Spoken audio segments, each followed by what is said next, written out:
There's a drink sold at a coffee shop I like called Cascara Fizz, or Cascara Fizz, depending on how Americanized you are. When I first saw this drink, I wondered what it would be. It's a strange name for this non-caffeinated drink at a coffee shop. But since it was late in the day, and I tend to be a bit sensitive to caffeine, I decided to try it. What I got was a sparkling, sweet drink with a familiar taste I couldn't place. I've had something like this before, but when and where? It's sweet, it's good, and it kind of tastes like home.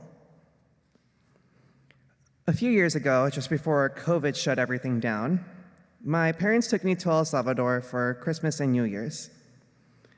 I was super excited. I'd get to see the holiday traditions that my parents grew up with and see family that I hadn't seen in a while. The holiday season also happens to be the dry season in El Salvador, so I could enjoy all the fruits growing on trees that the rainy season brought to life.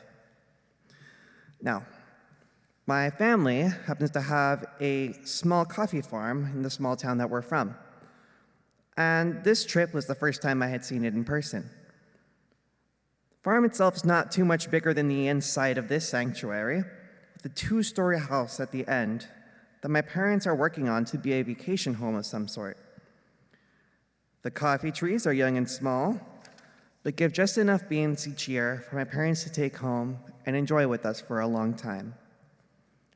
The dry season is when the coffee berries ripen, turning from green to a beautiful red color, ready to be picked, roasted, and ground.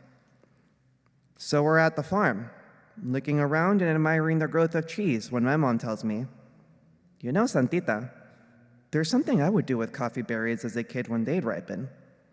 I asked her, "What would you do?"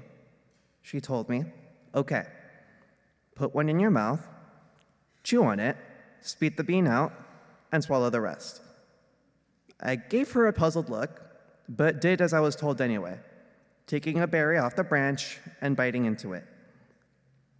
To my pleasant surprise, out came a bit of sweet syrup, lasting just about a second before it's all gone, and all that's left in my mouth is the skin of the berry, la cáscara, as we say in Spanish. I did this with another berry, and yet another one, until my mom stopped me and said, "Mijita, leave some coffee for the rest of us, please." Being Salvi and growing up in the US can be a bit isolating, especially since a lot of the Latina community in this country tends to center Mexican experiences and culture. But even so, I've been able to find community and pieces of home even in the most unexpected places.